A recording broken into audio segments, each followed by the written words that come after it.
Hello, hello, hello. I'm Samantha Jellison of Securely Insured, and welcome back to Medicare on the Mind. Today, I want to touch on something that's going to be a little bit more targeted towards if you're choosing a Medicare Advantage plan, and that's to know the difference between an HMO, a PPO, and a PFFS. So let's get started. So with an HMO stands for a Health Maintenance Organization. With these plans, they are typically one network that you are expected to stay in. They have an emphasis on preventative care, and in order to see a specialist, most times you are going to need a referral from your primary care physician.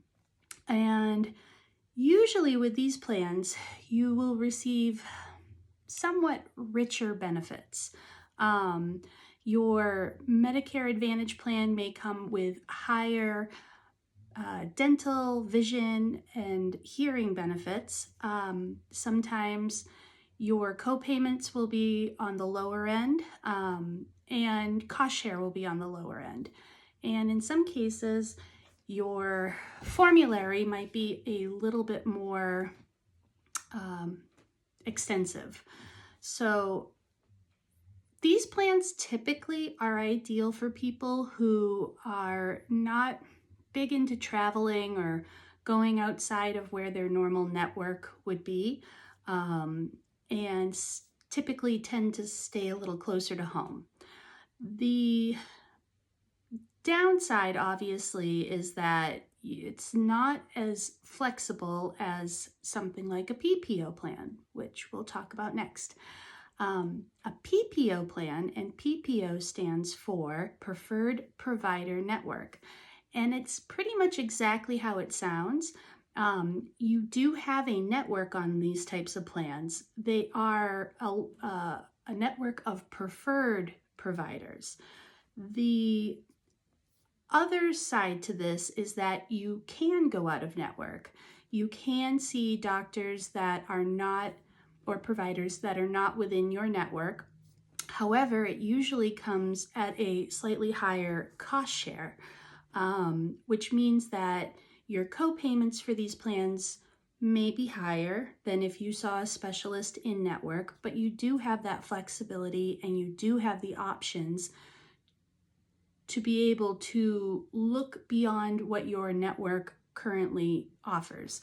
These plans are good for those who maybe have a primary care physician that is within your network, and then suddenly having to see specialists such as dermatologists or rheumatologists or anybody really that specializes in something, and you might have heard from a friend or a recommendation from somebody that they saw this great doctor that you really should go and check out, but then you call and you find out that your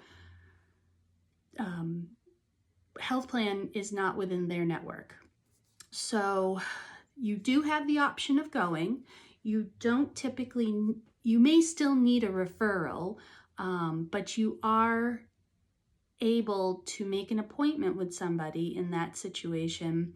And if it's not within your network, expect to pay higher cost sharing on these plans.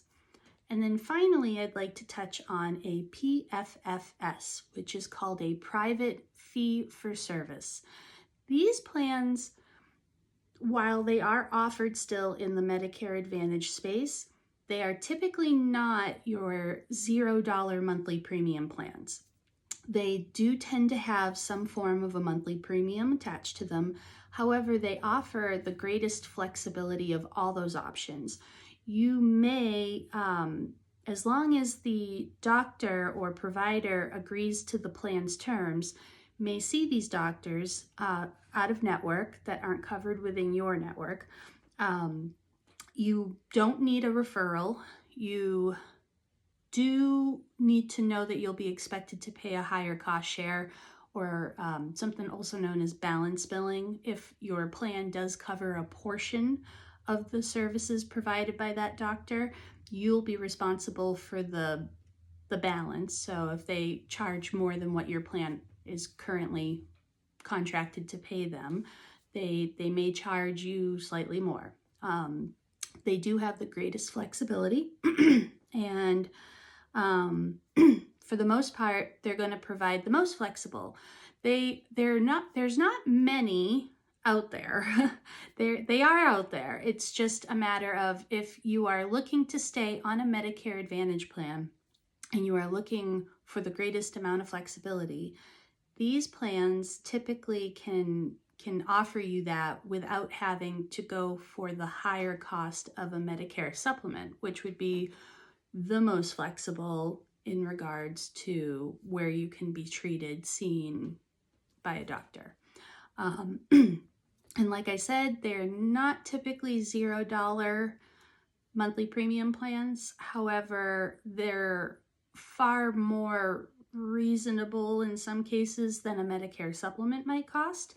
So it's always a good idea to do your due diligence, know what's important to you, know who your doctors are. You cannot anticipate who you might need to see down the line, but it is important to have that flexibility if your health needs become a little bit more needy.